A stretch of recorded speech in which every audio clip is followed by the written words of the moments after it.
for connecting with us, and we welcome you at River of Love. Hallelujah. Hallelujah. Where the Lord is magnified every day. Hallelujah. We thank the Lord for what He's doing and what He will be doing. Thank you, Father. You are such a great God, oh God. We thank you, Father, for your revelation this morning, because unless it is revealed to us by you, we cannot comprehend it. We cannot act on it. Hallelujah. Thank you, Father, for taking over every word that is going to be spoken forth. In Jesus' name. Hallelujah. A major concern I have, and this is a big concern, is seeing you all here, and according to the Word of God, there is a big number of you who are in danger of going to hell. Why I'm speaking about this? Because the Word says so. Only the remnant of the remnant will go to heaven. But this is a loving warning that I'm going to speak to you about today. But I want you to take it personally, because I'm not speaking in general today. I'm speaking to you directly. I'm speaking to myself directly. And we should not take this lightly, because this can be your last message, the last message that you will receive before meeting the Lord. Can I have an amen for this? Because it's very important. So open your hearts, open your eyes. That's why I told you before, shut the world. Let us listen to what the Lord has to speak, or what the Lord has to tell us about. The theme of today is just a one word: lukewarm. Lukewarm. Lukewarm. I will explain what lukewarm is in more detail, but it is a major threat in today's church. A major threat. Okay?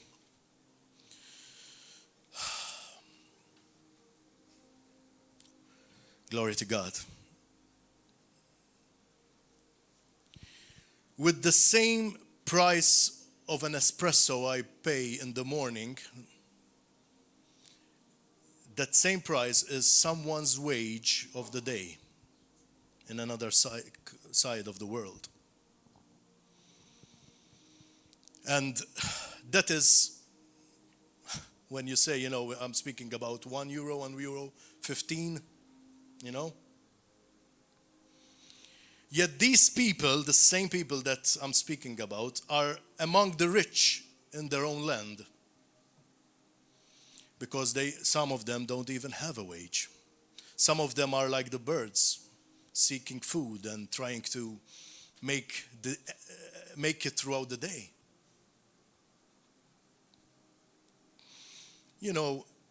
35 euro a month is the above average wage of the poorest countries.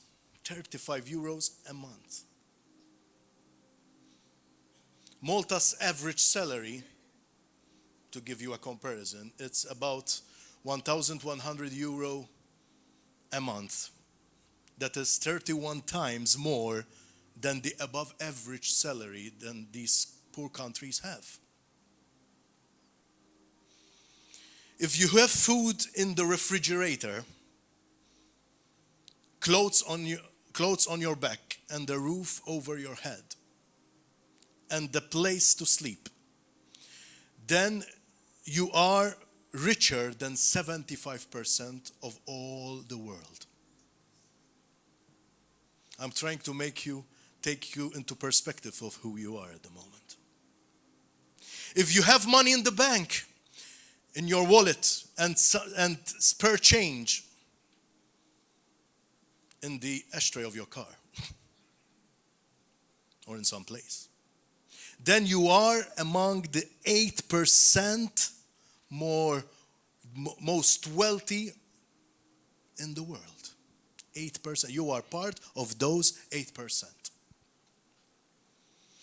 So many of us here, thank be to God, are among those 8% richest persons in the world.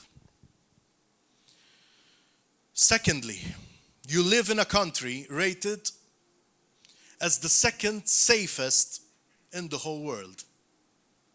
These are facts, these are statistics. I'm not speaking about any politics, although they are mentioned in politics. You are living in a country in which quality of life ranks 6th in all the world. Quality of life includes health, well-being, living good. So you are among the richest, the safest, and the healthier people in the whole world. I'm speaking to these people today. Another reason why we should thank God, of course. Yet, we in this room, being part of those 8%, we are of uttermost disadvantage. We are really disadvantaged. And I'm going to tell you why.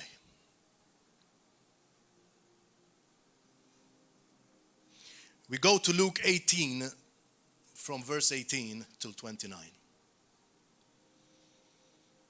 We always read the scripture thinking about others, not making it personal.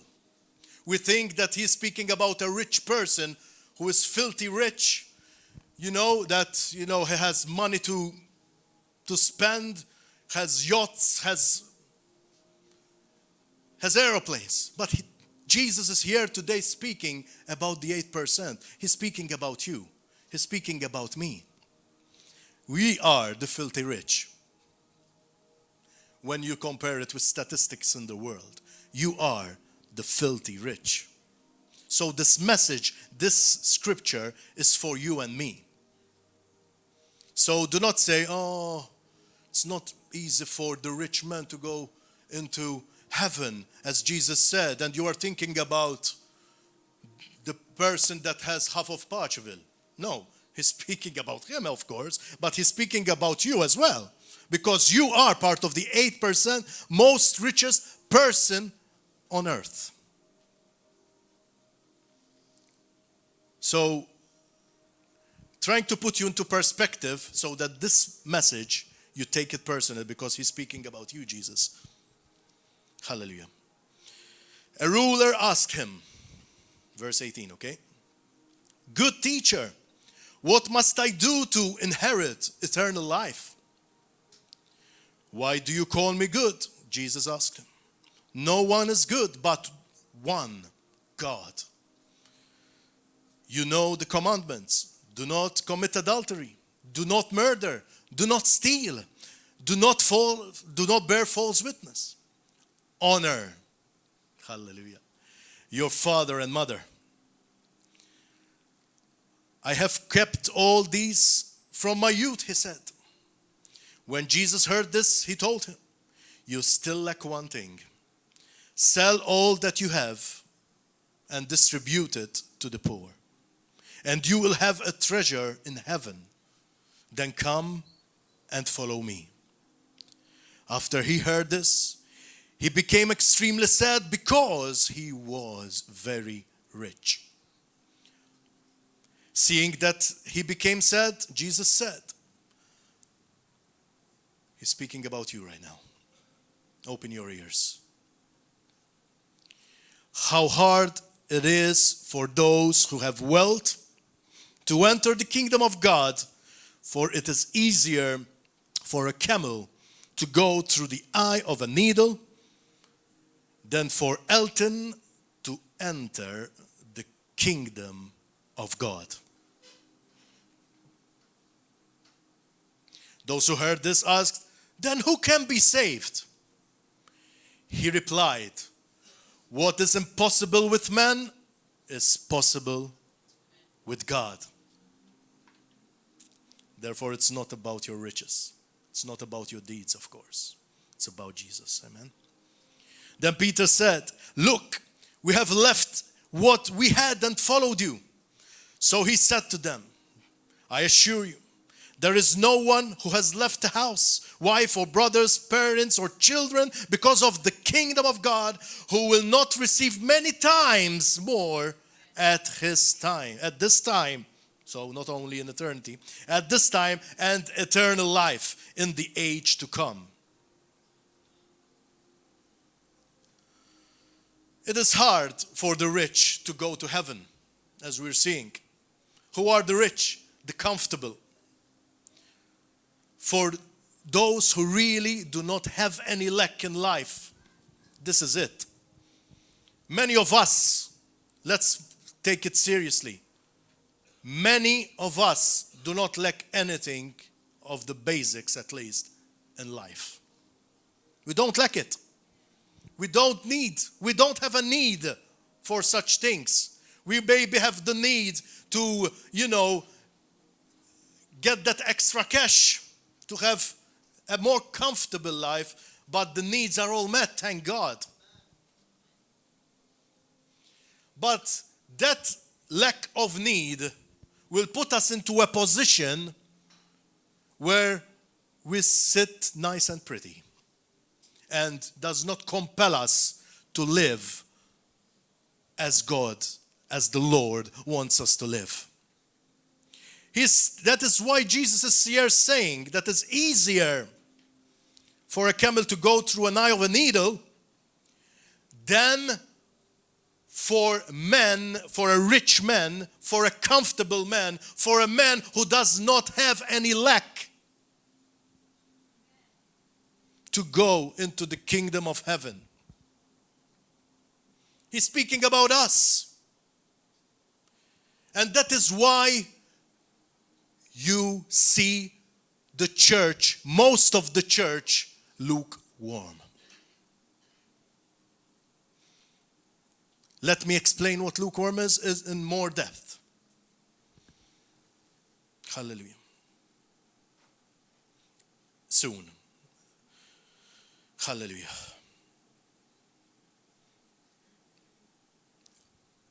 But it's nice to see as well Luke 5:7.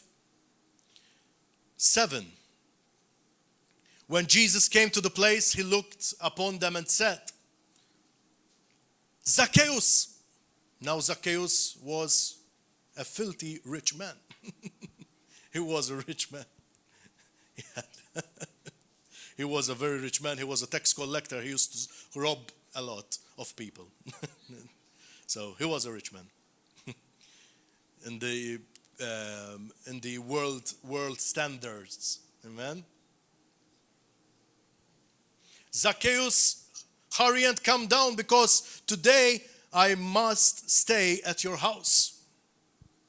So he came quickly, and before we know that Zacchaeus was eagerly wanted to see Jesus, he was short, so he had to climb up a tree. He was hungry to see the Lord, to have an encounter with him, okay? So he quickly came down and welcomed him joyfully. He was hungry. He was searching for Jesus. All who saw it began to complain. He's gone to lodge with a sinful man. Hello. Do not say they saw him. We are victims of this because we fall in the trap when we see a person who maybe we will stereotype a person by the way he looks, by the way he speaks, or his attitude. We tend to, if we're not careful, we tend to be judgmental. But Jesus was not like that. Amen. So we have to be like Jesus. Amen. It's important. Then further we see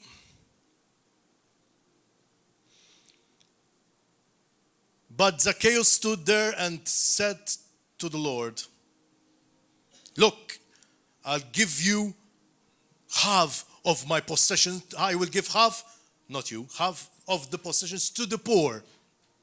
So, and the Lord, and if I have extorted anything from anyone, I will pay back 4 times as much.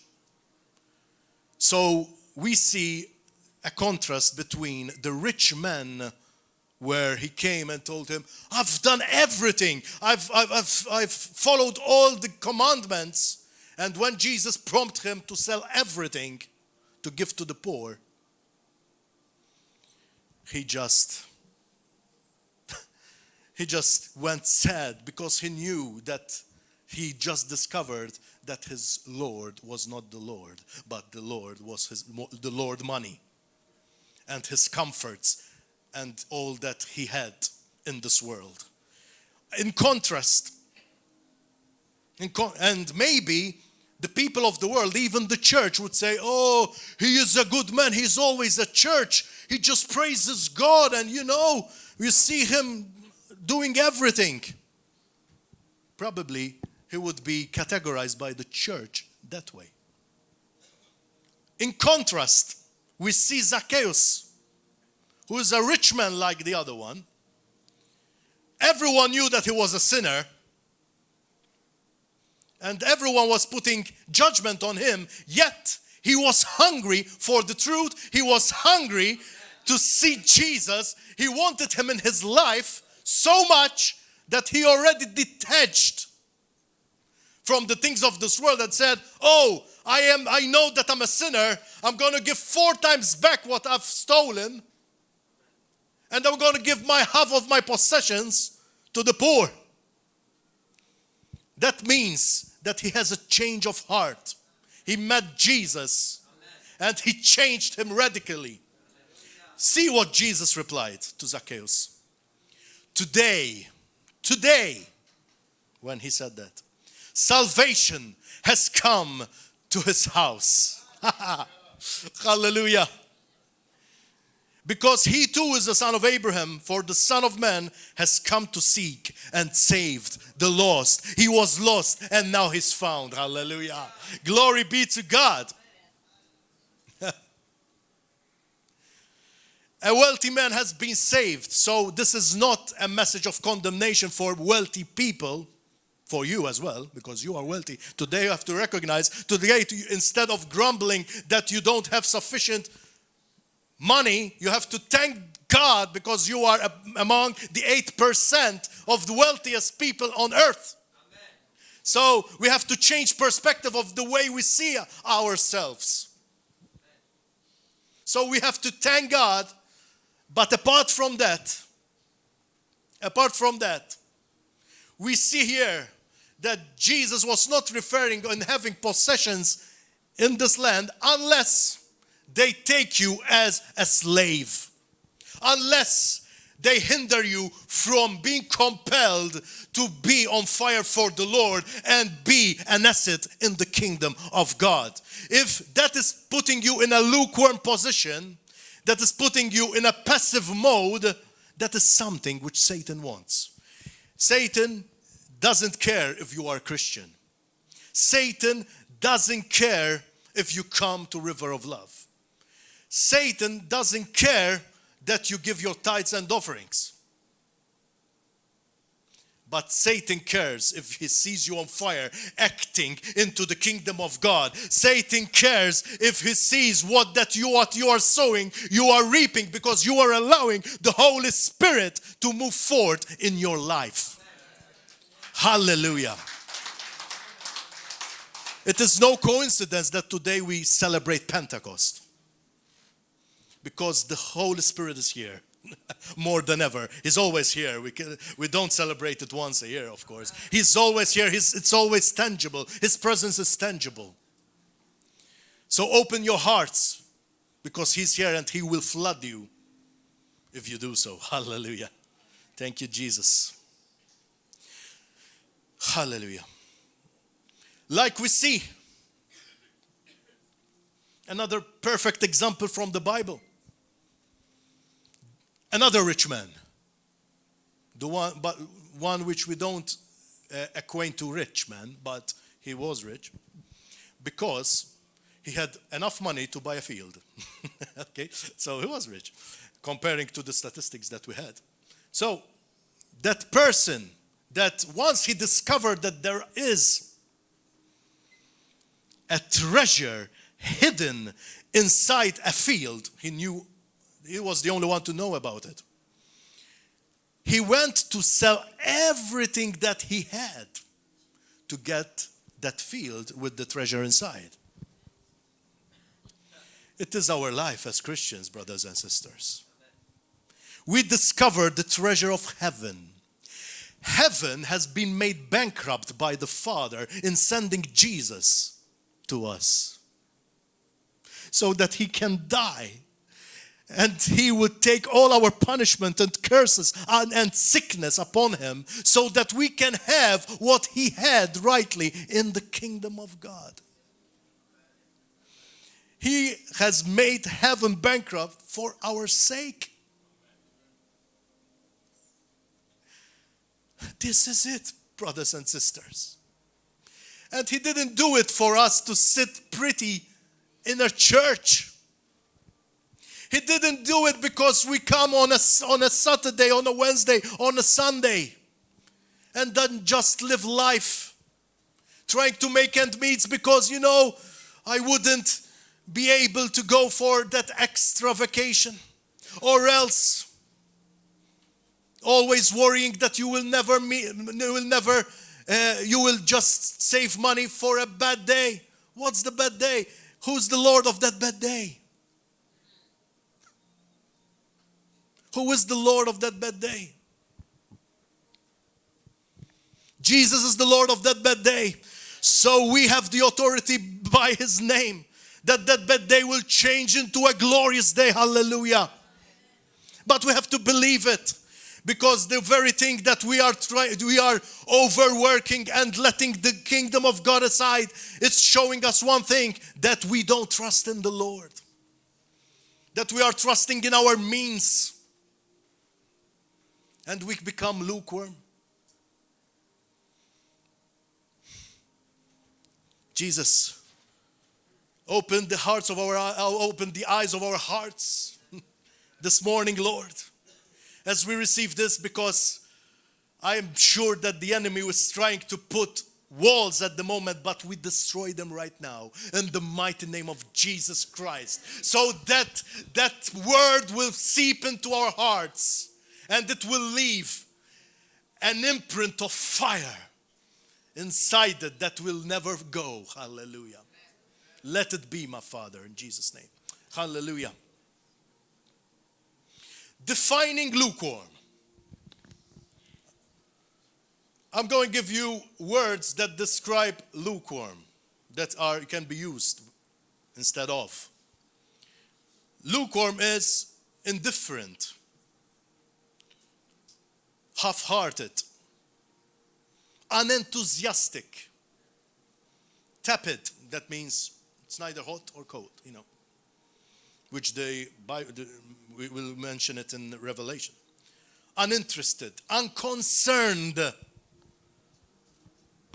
No, but I'm concerned, But when a need comes, a brother who needs help, are you waiting for someone to make the first step for help? Or are you rushing to go to help that brother or sister? Unconcerned.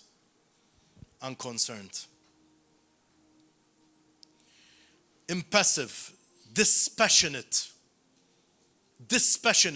Passion has a key role into the kingdom of God, into every Christian.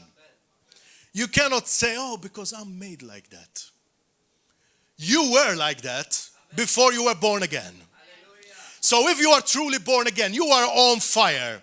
I've never seen anyone on fire like that. I mean, you have to have a titanium body to be like that when you're on fire. When you're on fire, you just jump. Oh man, hallelujah, hallelujah. You just jump. You cannot take it any longer. You have to spread it. You have to spread that fire, hallelujah. That's it. And it is not about showing it just to show it, but it is so hard, so strong in you. The fire is so much burning that the least you can do is spread it. I mean, it is contagious. The Holy Spirit is contagious. We cannot keep it on our own. I mean, so if you are passive. If you are just coming here, leaving a bit early so that you won't encounter someone speaking to you and stopping you from going somewhere you intended to go after service. Come on. Come on. We are here to fellowship. We are here to build one another. Come on. We are here to be for one another. If we are doing this, this is a loving warning. Let us change our attitude because Jesus wants us to be Him on earth. I mean, just look in the mirror. Just look go back 1 week, 2 weeks, 3 weeks, a month, whatever. And see your attitude pattern. And then put Jesus in that pattern. Do you see Jesus in that pattern?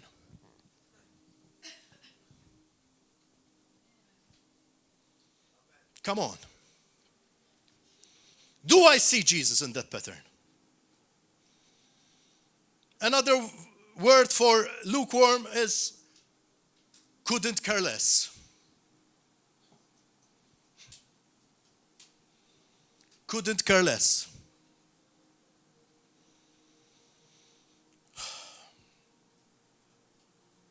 It's time to self-examine ourselves, church. Most of the people of of brothers and sisters today in the church are lukewarm Christians. Most. 20%, approximately a statistic, but sometimes it's less. 20% of the church, of the people in the body of Christ, do the work of all that's needed in the church. Your worst enemy does not come with a fork. Your worst enemy is you. A lukewarm state is a deceiving state, and that is why we need to expose it. Even the word lukewarm, you think you're warm. When actually you are cold.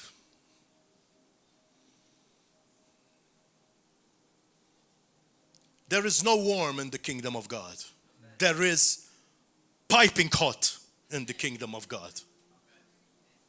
There is no part-time Christians in the kingdom of God. You cannot defeat a full-time Satan and his demons by playing it part-time.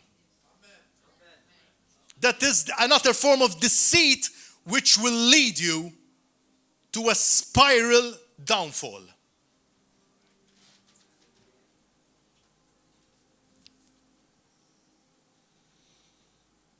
Today you will identify if you are in that state.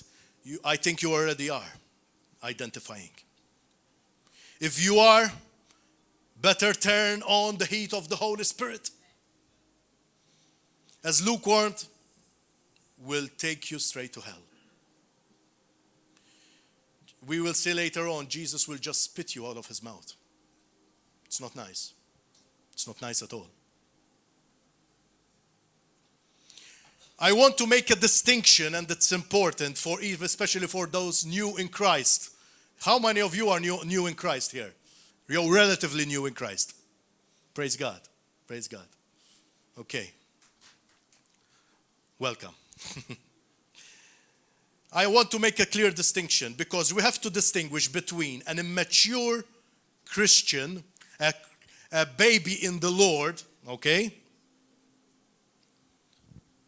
and a lukewarm person. The mature person is in a temporary state. And if this person is persevering in Christ, he will continue to grow from glory to glory. So you would be in a position to grow out of this. For example, you are listening to this message. You are hungry for the Lord. You are still new in Christ. And this message will compel you to go on fire, to change your ways in order that this will not happen to you in the future. That is a a baby in Christ who's becoming a toddler, a preschool, and then whatever. You continue to grow. Many of us are preteens here, right? Yes, into preteen, I think. Oh. 8 years? 8 years, okay. Praise God. Many of us are preteens. We are teenagers, just. Praise God. Okay, so we are compared to eternity, we are still babies. Not even, it's a zygote. No, just. Hallelujah. Thank you, Jesus. Let us also make a distinction between lukewarm and the Christian who is passing through the wilderness. That's another thing. A Christian passing through the wilderness is not a lukewarm person. This is a state in wilderness, and I've passed through it for 1.5 years, not a little time, where you are still seeking God, and He's there, and you keep on persevering. He's there, but He's silent. He's silent. And you don't see many things happening around, but He's there. So you keep on trusting and persevering. At that moment, He is pruning you as a person. And you have two options. You either persevere because you know that this is temporary, or else you give up. And unfortunately, many choose the latter. But those who remain faithful in the Lord, those who persevere, once the Lord will take them to the oasis of life, from the desert to the oasis, they will taste that water sweeter. And then we will go into another level. We will be into another level of the Lord. It is the most wonderful experience. And for me, River of Love was that oasis. Hallelujah. Hallelujah. That was the oasis for me. And I thank God for this. And I'm always indebted with this church. And I thank God. So, and then you would start experiencing once again the honeymoon with the Lord. You would say, oh, I remember this feeling when I just felt I was overwhelmed with love with brothers and sisters. So please, you know who you are. Keep on doing it. And if you are not doing it, start doing it. Because it can be a life changer when you care about someone, when you love someone, when you take care of someone. That is a life changer. It can save a life. And how can you do it if you leave 10 minutes early not to get caught in someone talking to you? How can it be? How can it be that you do it? You have to make time. You have to make time for others, because this is no longer about you. It's about Jesus. It's about His body. Come on, brothers and sisters. Hallelujah. This is Christianity, what we're talking about. And this is a loving warning. The Lord is lovingly warning you. If your heart is still beating, you are at a chance to change the course of your ship. Amen. Hallelujah. Hallelujah. So we made those distinctions. It is not they are lukewarm. It's because they are passing through a phase, but it's only temporary. Do not stay there. God does not mean it to stay there. Whether you are immature, the natural process of growth, a natural process of maturity is growth. We're growing. We're growing. Whether you like it or not, you're growing. You cannot prevent that. You can maybe put some creams and put some dye on your hair, but you're still growing, man. You're still growing. Some grow from their length, some grow from their width. Everyone is growing, Therefore, like Jesus says, take heed that the light which is in you is not darkness. Wow. So what we're saying is this. You can be deceived in thinking that the darkness in you is light. You know, this is what he's saying. And I combine this with the most terrifying scripture in the whole Bible. That is, not everyone who calls me Lord, Lord will enter into the kingdom of heaven. That is the most terrifying scripture. Because you have lived the life thinking that you are going to heaven, that Jesus is your Lord. You have been lukewarm all your life, not doing anything for the Lord, not submitting at the expense of sacrifice. And you're thinking that just by going to church and just by giving something at a strina or just doing something as a charity, you are going to heaven. And the Lord, once you're coming in, you would put that humble attitude. Lord, Lord, I don't know you. Jesus. You can say Jesus at that time. It would be useless. And he will he will show you all your life. Where you had the opportunity to sow a seed. Where you had the opportunity to help someone or give someone the word of God. And you didn't do it and you lost your eternity for that.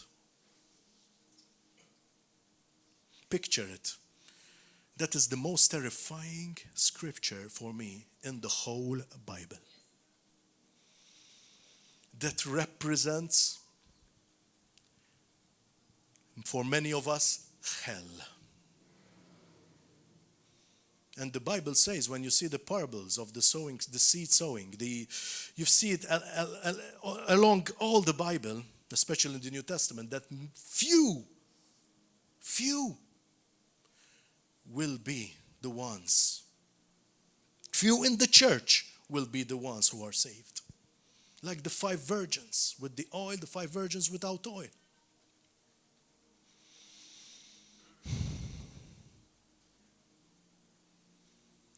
Come on, church. It's time to act. You are still on time. You are still on time. So we need some repenting. All of us, we need some repenting.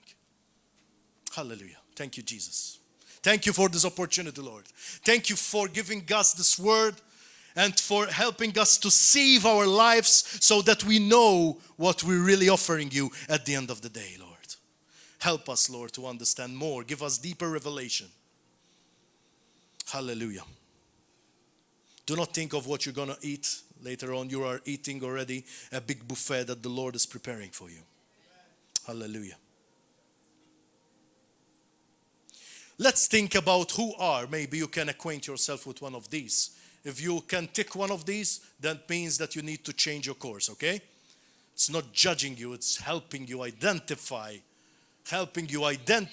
if you are either borderline lukewarm or as cold. You have to be on fire, remember. These lukewarm Christians they only come to God when they have a problem. 1.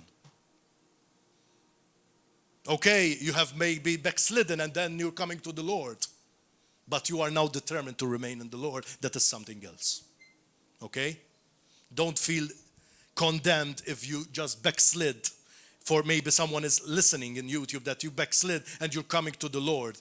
And you are just condemning yourself that you are lukewarm or something. No. If you are that person, come to the Lord, determined, like Zacchaeus, to make it right. Determined to want more of the Lord, removing anything of this world so that you can achieve the greatest treasure ever. If you are the one, come. You are a Zacchaeus and you have eternal life, as Jesus said. Hallelujah. Thank you, Father. Their Christianity, another point, their Christianity is what can God do for me? How can He make my life better? Always asking. In Maltese we say nitolbu. Maybe Ntolbu titlob is asking, you know. But it's prayer. But it's even the word is not rightly fit because you're not always asking God. You're praising God. You're worshiping God. You're thanking God. You know, you're not asking. Of course, there are times when you ask God, but believing that you have already received it in Christ. Man. So, you know, but there are people who are like bloodsuckers. Always trying, you know. And then when they are satiated, then they stop sucking for a while till they digest what they have sucked. And then start again. You can ask pastors. You can ask God. You know. Oh, man. I cannot tell you that it tires God because I don't believe God tires up. But it tires many people, many women and men of God. They get overburned because of these people. Because they would have a burden to see them growing up and getting off from this life. But they keep on going there. It's time to stop being babies. Many of you are here should be eating meat and the T-bone steak with the bone included. Not just a mailupa. Sorry for the advert. Oh, man. They don't obey the word of God and even try to twist scripture to justify sin. How many of you have encountered this? They call obeying the Bible legalism or radical. You know, how many people I've seen just to justify their addiction or else their idol, they would say, oh, or else if they have done something, they would say, oh, but the Bible does not speak about this, but it would speak about it in many things. It would refer and you would see it in many things because the Bible has to be interpreted. And of course in the Bible you won't find certain modern terminologies, but the nature of those things would be the same as the old sins. You know? And then we justify it because, oh, I'm doing it for Jesus.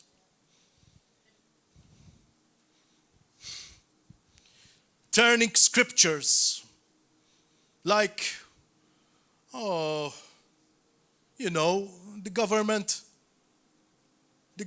steals so much from me if I don't pay VAT. I mean, you're meant to be paying VAT because you have to give to Caesar, that is the government, to what is Caesar's, and the Lord to what is the Lord's. I mean, if the government is overtaxing, then pray for the government who open his eyes. He is doing the wrong thing, if it is the case. If it is the case, I'm not saying that it's happening. If it is the case. But you have to faithfully do what you're asked to do. And obediently pay. The Lord will give you all your needs if you are faithfully obeying. As my brother said. Amen. So obedience is key to unleash blessings over your life. But if we don't obey, if we try to twist the scripture for our own needs, what we are saying is we know better than God. Come on. They think they are Christians because they do good deeds or go to church. They live like devils 6 days a week and are holy on a Sunday.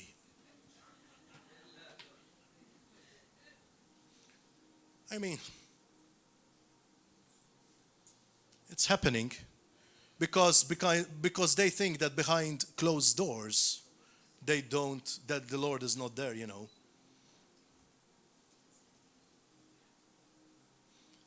They compromise with the world because it's the most popular choice. Everyone is doing it. So what's wrong in that? How many times we've heard it? You know, everyone is doing it. I was in this place. I'm not trying to be, I'm better than you, I'm in a better state than you, yes, because I've realized that through Christ, I've been set free from all things, from these things, not through my power. I'm not trying to put a finger, to pointing out. I'm pointing it out because I was there, and I want you to get away from it because you have the authority to do so. You can do it today because you have the power of the Holy Spirit working on you. And the same power that rose Jesus from the dead is inside of you. And don't you think that you cannot do it? Don't you think that you cannot do this? That same Spirit who rose the valley of dead bones. Don't you think that He's not able to take you away from this and provide for you? Come on. We're limiting God. It's like using a Ferrari to go shopping. Come on.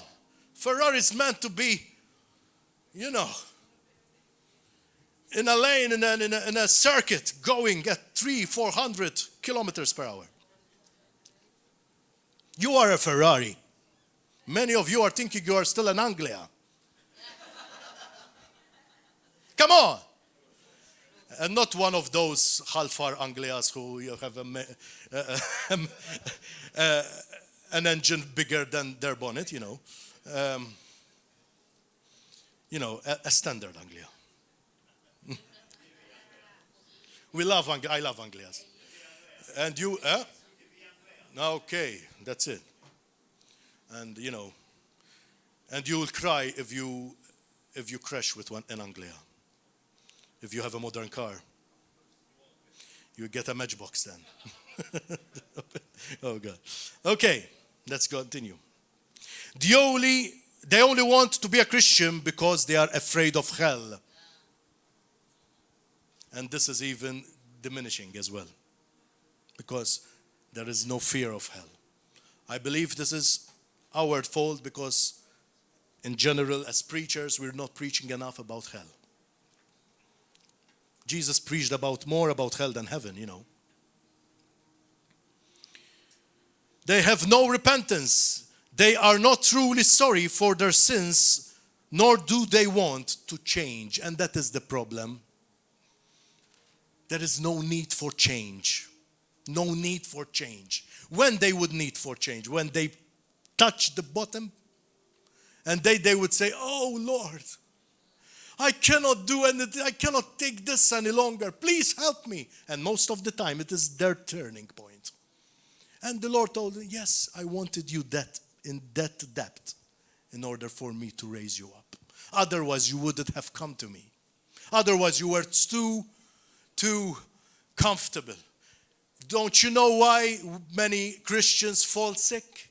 It's because of this reason.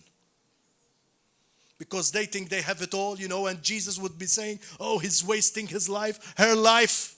I'm not saying he's sending you a sickness, but he is allowing it for you to realize what you are doing.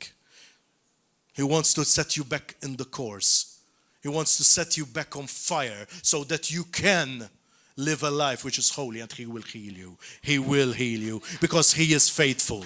But you have to realize that you're not going to him for healing. You're going for him so that you will be regenerated. You will be made whole in Christ. And yes, at that point you can say cancer. You can say whatever illness it is. I command you to leave me in Jesus' name, because now I'm no longer property of the devil. I am the property of the Most High God. Hallelujah. And at that point, you will be released. At that point, you will be released because you are speaking words of faith backed by a life of obedience. That's it. But many have to touch that bottom in order to realize this. Do not touch that bottom. God has much more for you. As we were seeing in that lyrics, he has much more for you. You want to really see the glory of God? Start evangelizing. You want to see the glory of God? Start saying, It's no longer about me, but I want to do something tangible for the Lord. Some people have been 12, 15 years in the Lord and did not get a person to Christ.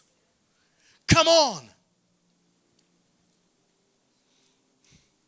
The thing is not getting the person, but not even sharing. Not even sharing Christ. Not even sharing what you think is a lifesaver. Wow. So people are dying.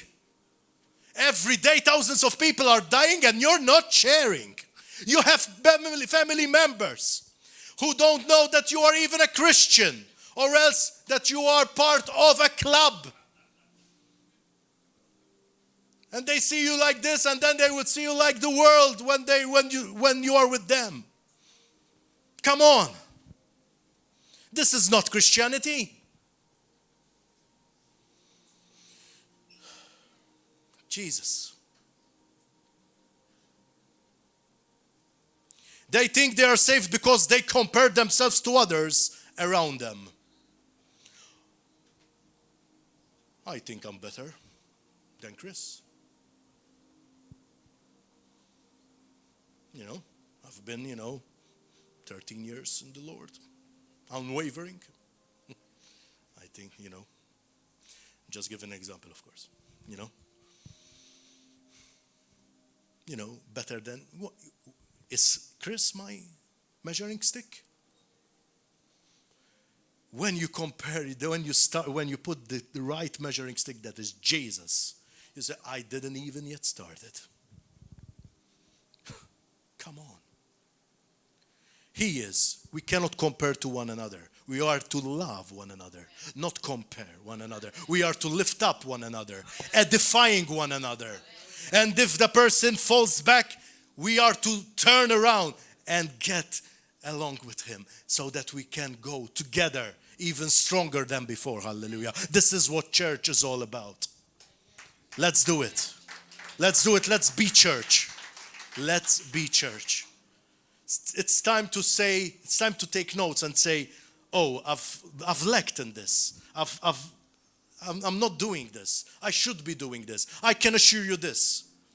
That prayer that you have been praying for so long, if you start obeyingly doing these things, faithfully, every single day, committed to do these things, I can assure you of a mighty breakthrough happening in that area. Not I assure you, but the Lord. Test the Lord in this, because He's faithful. He's faithful. He's compelled. He's compelled to move when he sees an obedient person. Take it from your children, everyone who has a child. When a child obeys, you are compelled to give them something. It's natural. It's natural. When they don't obey, you are burdened. But when they just obey, even one time, they will bless your heart, and you feel compelled to give them, because that is the nature of the Father inside of us. He does the same thing. When he sees an obedient person, an obedient child, not person, child. That's important, because you have to be born again in order to be the Lord's child. Okay?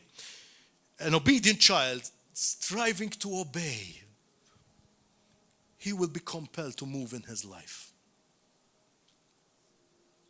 Test this. Test the Lord in this. I'm confident saying you this. Test the Lord in this. Do it out of obedience, out of the love that you have, not just to obey, but because you love him, you obey him. And he will move mightily. Whatever, if you had problems in your health for long, maybe this is the area that you still didn't give to the Lord. Get on fire for the Lord. Be active in his kingdom. And you will start seeing things changing in Jesus' name. We said it, they never or rarely share their faith. Come on. The last commandment, which generally, even in the Hebrew scripture, The last commandment would be the most important commandment. And the last commandment that Jesus gave is, go and make disciples of all nations. Go. Go. He's telling you to go. It's an action. It's not telling you, come, just come to the church. Church is important. Church is important. I can never stress enough that church is important. But we have to go. Church has to be the fuel which you take outside so that you can fuel up others. You know? Because if you take fuel, you will come here full. There is no fuel you can get any longer. You will just don't receive any longer. But if you get what you get, you practice it along the week, along the days. You will come here hungrier because you are seeing the mighty move of God happening in your life. And the more you see miracles happening, because once you're obeying, miracles will follow. Once you're seeing this miracle, people getting healed, people getting saved, people you want to meet the pastor, your brothers and sister, they're coming here. You will see, you will be hungrier. I want to receive more revelation. You will automatically be like a Zacchaeus. Wanting more. Because why? Because you are being emptied and the Lord is filling you again. But if you remain full, you will continue to be full and you will get fat for nothing.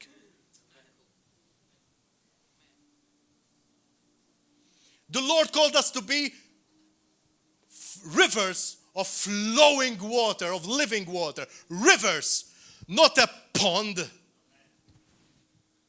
of stagnant water with the mosquitoes and some fishies.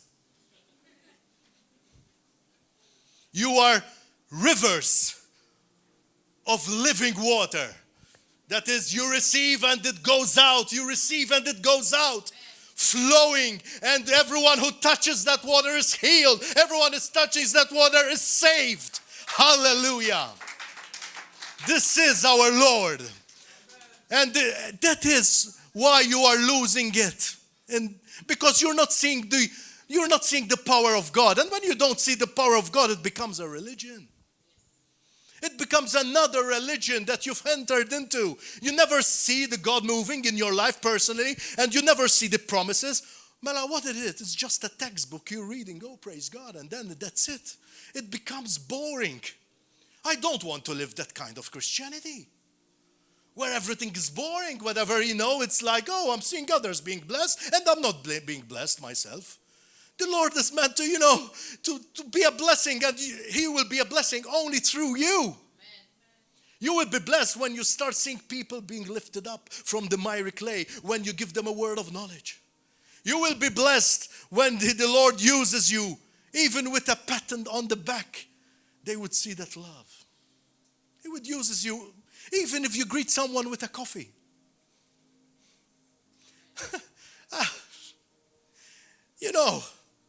This is what the Lord does. I'm not speaking about the miracles, if you can, the mighty miracles, I'm speaking about showing Jesus in your gestures that will make wonders. And then the greater things will happen. Because then you will be open to what the Lord wants. Yes, Lord, I want more. This is the year of more. I want more. How many of us, let's sincerely say, I don't want a show of hands. How many of us, when we've heard, this is a year of more. Oh, money. Oh, more job opportunities. Oh. And we think about things that are only temporary. How many of us? How many of us thought when the year of more, and we should think this way. A year of more blessings, a year of more power in the way I speak with people, a way of being able to manage my time better for the Lord. How much we thought about these things. This is the year of more for these things. But we have to open up. Being lukewarm will take us nowhere.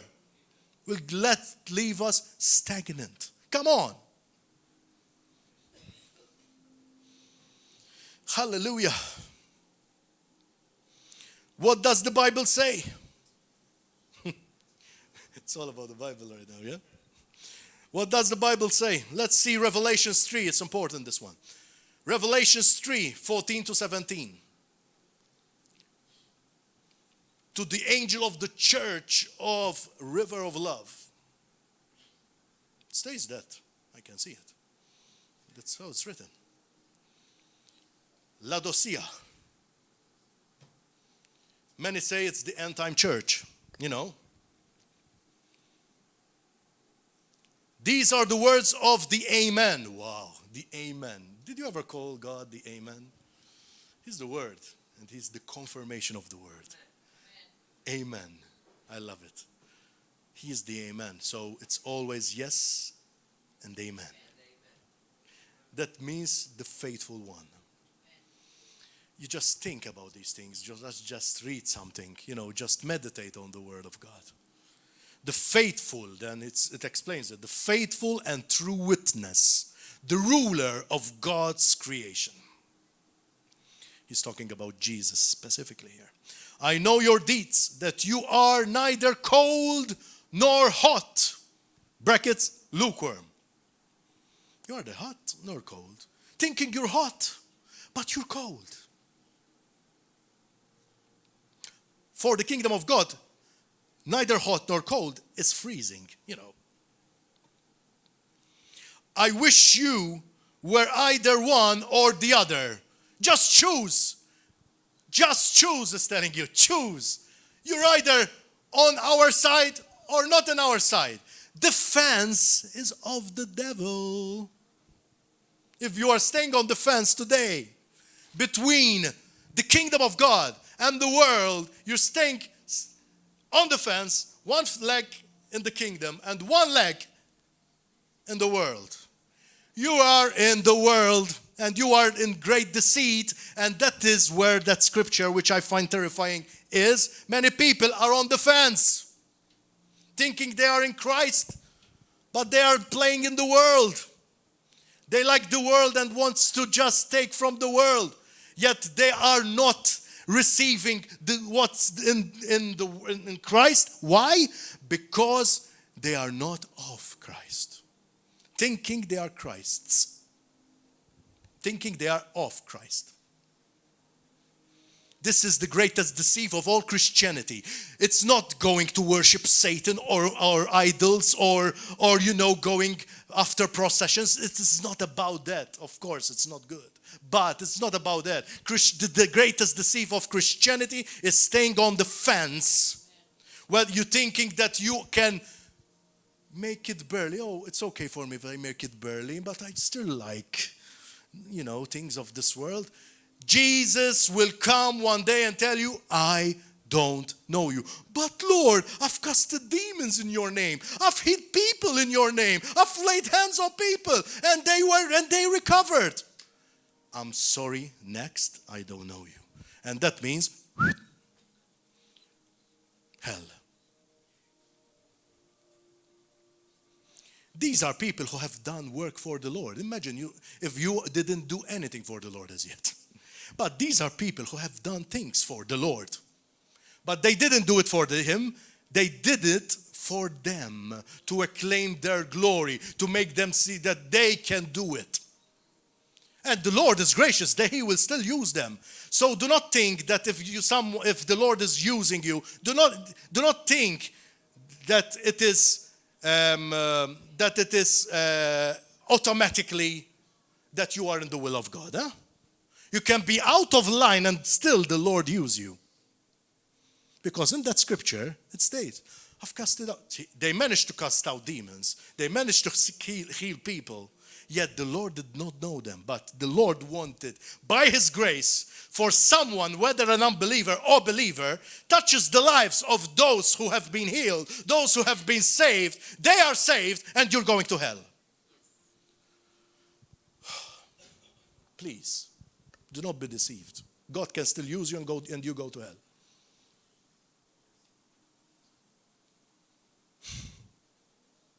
It's not about works. Never. It was never about works. It's about His grace.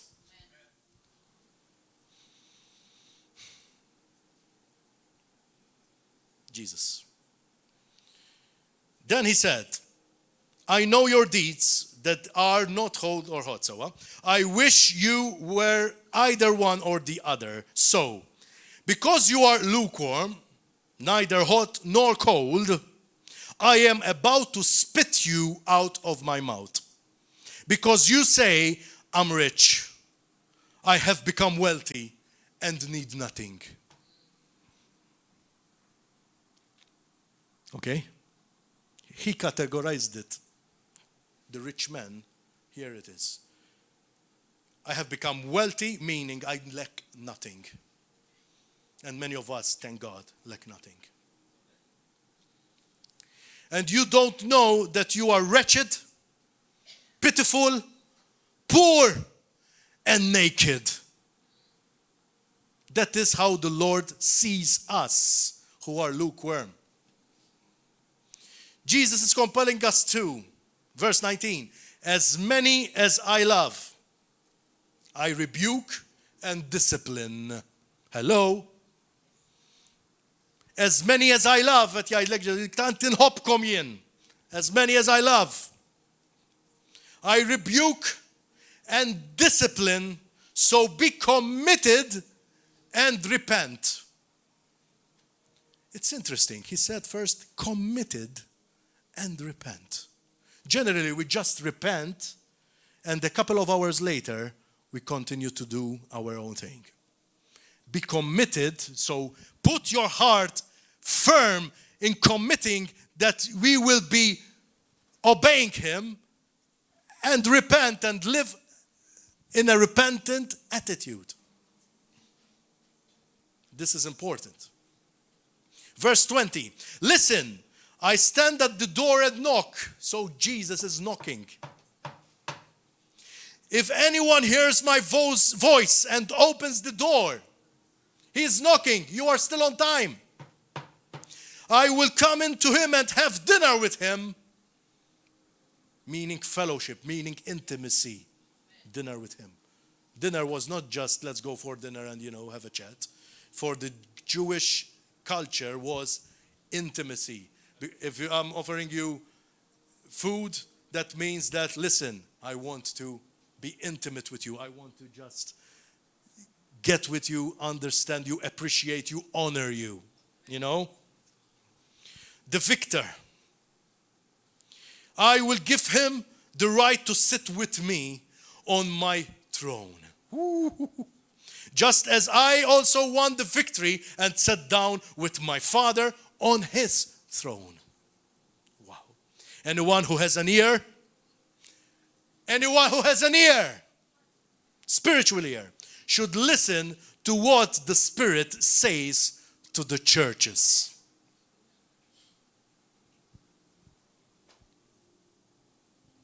He's speaking loud and clear. We are all accountable.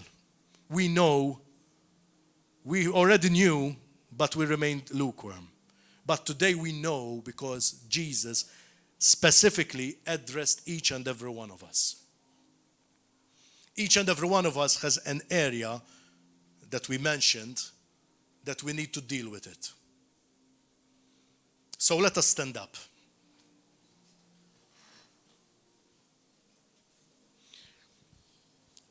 Now it's a time of commitment. The answer to not remain lukewarm is set yourself on fire. How? How? How? You have to put fuel, you have to put the wood. What's the wood? It's the Word of God. What's the wood?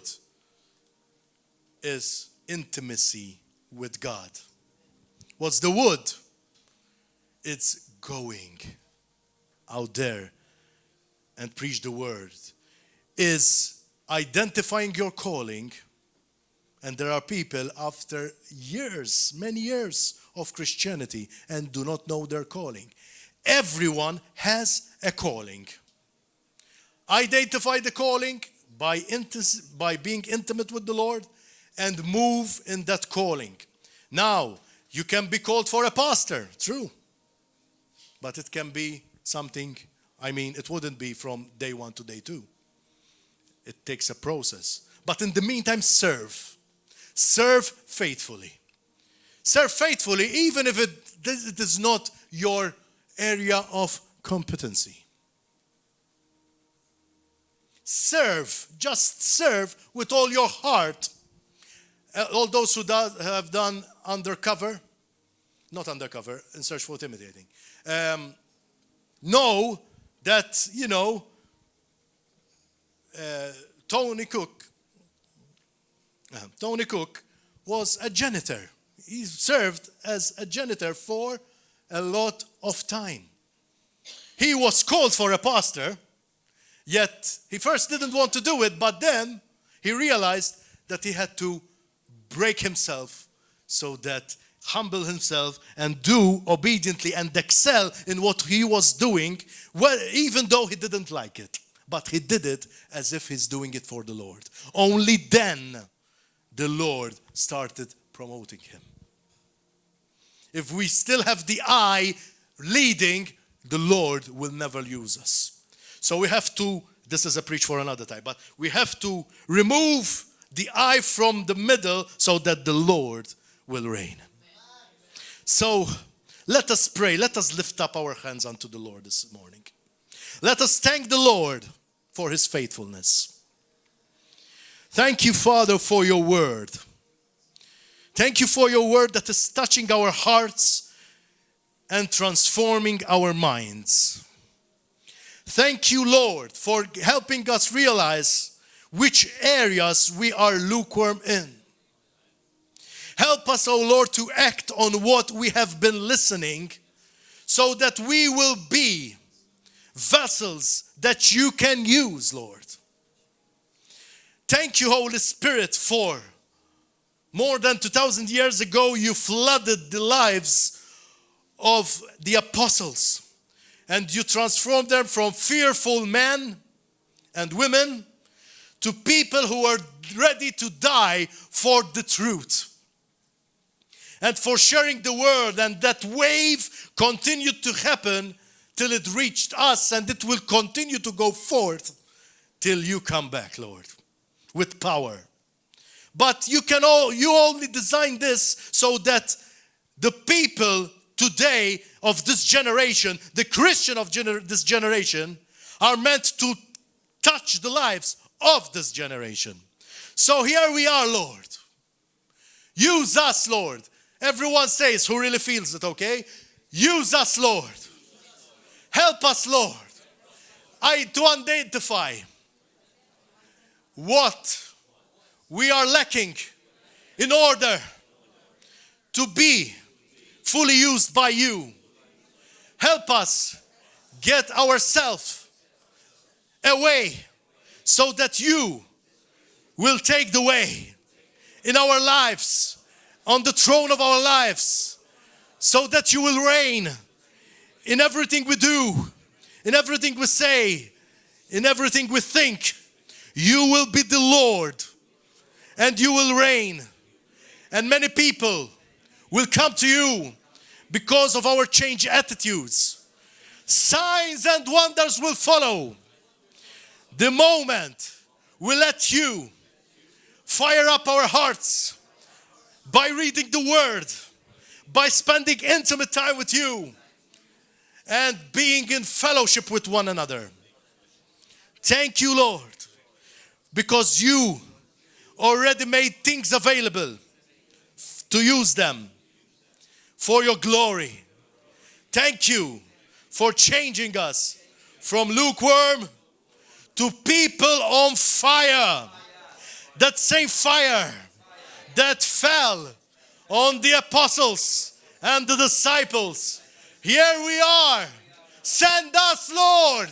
Send us, Lord. We believe it. Let us go from out here and go and proclaim the name of Jesus. Now is the time. We cannot waste more time, Lord. Use us, Lord. In Jesus' name. Amen and amen. Hallelujah. Glory. Hallelujah. If there is someone who for some reason or another, I believe we are all new. We are all not new. We are all born again, but praise God. If there's someone who is for the first time or still did not sincerely give their hearts to Jesus Christ, because you can be here for a year, 2, 3, 4, 5, and still did not give yourself to Jesus. If you are that person and feel that now it's the time that I really want to I be in right standing with the Lord and really accept Him in my life. If you are that person, please come forward. We want to pray with you. If you are that person who wants a touch from God and you have been experiencing this a lukewarm state, come forward. The Lord wants to touch you by His fire. The Lord wants to transform your heart and mind. As you declared it, now we can, impart on you that fire which the Lord wants to give you. And you will go out from here desiring the things of God more than ever before. You will experience the move of God in a mighty way. Only if you open your heart to Him.